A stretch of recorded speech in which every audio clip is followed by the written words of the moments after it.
what I want to talk to you about today is the ability to transform to SharePoint Online and OneDrive at scale. We have experience of very large, very complex programs. In a little while I'm going to talk to you about the UK Ministry of Defence and how we moved the whole of that organisation to 365. The experience that we've gained globally has led us to a model, a methodology where we put the user in the middle. So we define digital profiles where we can identify how users work today and how they should work tomorrow, and from there we can model out exactly the processes that they should use and the security that they require to allow them to get the work done, but in a secure and scalable way. Before I move on to SharePoint, there's a couple of things that you guys need to know, and this is a transformation program we're talking about here, not just a technology refresh. Now, I've only got a short amount of time, so I can't talk to you about everything, but you need to keep in mind when you're doing one of these programs that you need to think about management of change and the way you're going to communicate to the users exactly how it is that they're going to use the technology in the future. You need to think about identity and access management. A colleague of mine is going to be talking about that later on. You need to think about your network. Your networks are set up today to accommodate the way that you work today. That's going to change, so you need to think about that for tomorrow. You need to think about how you're going to migrate your desktops, how you're going to get to Windows 10, how you're going to get to latest browsers, and how you're actually going to keep those up to date. And finally, you need to think about your business applications as well. These are all items that you need to consider when moving to Microsoft 365, but I'm not going to talk about them today. So, to do migration, we've come up with a methodology which has been proven over the years. Whether you're going from Exchange or SharePoint or file shares or other things, and if you're moving to Exchange Online, SharePoint Online, or on-prem or a hybrid, we have the same methodology, which is we assess the current situation, we remediate it, we enable the target, we do pilots, and then we do velocity migrations. We do that in a combination of COTS tools. I'm going to talk in a minute a little bit about the HPE toolset, but we've built our own proprietary tools on top of the COTS ones to enable us to go at scale. So, the Ministry of Defence. This is the program that actually I led. We finished this a few months back. We had to move 244,000 users and all of their information, which had ended up being about 120 terabytes from old file shares, old SharePoint, onto SharePoint Online, OneDrive for Business. It was an interesting program in that the client wasn't actually quite sure what they had across their estate. So you can imagine that somebody like the Ministry of Defence has a lot of physical locations, and they weren't quite sure what was where. So it was an interesting program in actually trying to figure out what it is that we had to start off with. We worked with the client to work out their information architecture, their security architecture. For those of you outside of the UK, the UK government decided to change information classification. So we couldn't just move the old classification into the new system, we had to reclassify as we went along. So we worked with the client to figure out what their information architecture and security architecture was like, what their user experience was going to be, and then we configured 365. We did the customizations where required, we provisioned as we needed them, and of course we tested. That was the core of what we did. We then looked at the physical information that they had. They had a lot of SharePoint sites, a lot of SharePoint farms, SharePoint 2007, SharePoint 2010, and SharePoint 2013, and they had a massive number of file shares. We used the HPE toolset to do the discovery and analysis of that toolset, of that corpus of information, and we enhanced that toolset by laying our own tools on top of it, which allowed us to do more detailed reporting. It also allowed us to do automated scheduling, which I'll talk about in a second. When we were doing the assessment of the environment as opposed to the corpus, we discovered that a lot of these farms were running mission-critical applications, and they were running very, very close to capacity in terms of CPU, etc. We also discovered that some of this stuff was very, very old. So as part of the assessment and installation, we actually laid a migration farm between the physical environment and the target environment, which allowed us to move the data and manipulate it before we actually migrated it up to 365. Because we were moving a very large amount of information over a relatively short period of time, we worked very closely with the Active Directory guys to make sure that the identity management was correct and the security was correct. We worked very closely with the Exchange people because they were migrating at the same time as us, so we had to make sure that we understood the profile of the information that we were moving, and we worked with a network team to make sure that we could actually move all of this information at the same time. We spent a lot of time talking to users, explaining what it was that we were going to be doing, when we were going to be doing it, how we were going to be doing it. We identified early adopters, we identified the change champions, and we did the migration with those people first. We took a lot of feedback from them, which fed back into the configuration of 365.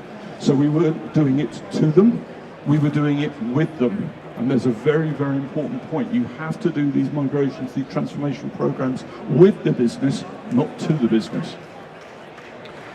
To make life slightly more complicated, the Ministry of Defence had some very, very old desktops as well.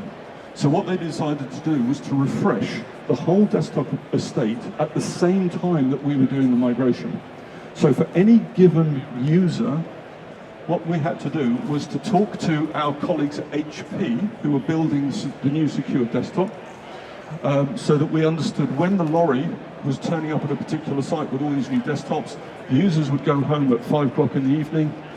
People would turn up with their overalls. They'd remove the old desktop, put the new one in, build it, make sure it was working. At the same time, we were migrating the OneDrive for Business data. The Exchange guys were moving the email. And when the user came in the morning, everything was there. Fantastic. Job done. Now, just to make life slightly more complicated, because that's not complicated enough, obviously we were moving the collaboration data at a different pace to the personal data. So we had to build a reach forward, reach back capability, so that if you hadn't been migrated into 365, but some of your collaboration data had, you could reach forward and get it. And if you've been migrated but some of your collaboration data hadn't, you could reach back to the old environment. So we built that as well, very, very secure, very scalable. Now, we were getting to the point where we were migrating about 1,000 users a night. We worked very closely with the Ministry of Defence on the scale that we could move things. We could have, in theory, moved data much faster than that, but it was the rate that the organisation could absorb the change, get the users ready, get the help desks ready, etc. But to be able to migrate at that sort of speed, we built a scheduling tool, and what that did was it took some information from the source. It took the migration windows that we had, it took the allowable weekend windows that we had, and we built an automated schedule that went out to the users, automated communication with the users to say, we are planning to move you on this particular night, tell us if that's okay or not. And it would feed out into the AvePoint toolset to automate the configuration of the jobs ready for the migration. That's all there was to it. Simple. Just a few things to think about when you're doing a transformation job like this, and you know that it's going to be scalable and it's going to be over a long period of time. You need to think about automating what we call a run book, which are steps that you need to do for every single instantiation of that migration. So before the day of the migration, there'll be things that you need to do. Sign off the schedule, make sure everybody's agreed to it, provision things like the Teams, provision the OneDrive for Business, that sort of thing. So you have a number of steps to do before any particular migration. On the day of the migration itself, you might sync Active Directory, check to make sure everything's set up, ready to go, do the actual migration itself, of course, copy off the audit logs so we can do additional analysis of the audits. And then after the day of the migration, you've got things like making sure that the user has accepted the migration has worked correctly, etc. So for each instantiation, you have a whole number of steps, and again, it's important to have those clearly defined, agreed with the client, and automated wherever possible. So think about the fact that moving to Microsoft 365 is not a technology refresh. It is actually changing the way the business works, and therefore you need to think about getting the communication correct, making sure that you have cross-organizational buy-in. We set up steering committees, steering meetings from all the major parts of the organization to get on board and to understand what the program was going to achieve. It is possible to do very, very large migrations, very complex migrations at scale, as long as you have a robust discovery, analysis, and remediation tool set in place and process in place, that you can get strong governance in place, so that we had a lot of times when somebody would come to us and go, well, you told me I'm going to move on a particular date, but I don't want to move on that date.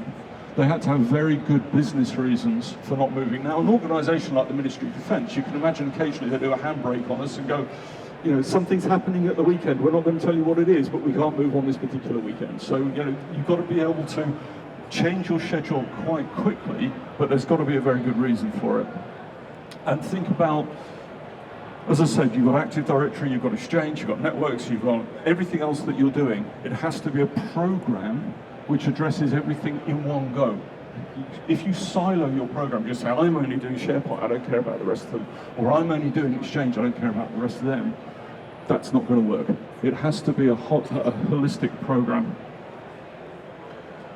Think about business process. This is a really good opportunity to upgrade your business processes, to look at the way that you work today and say, is this the right way to work tomorrow?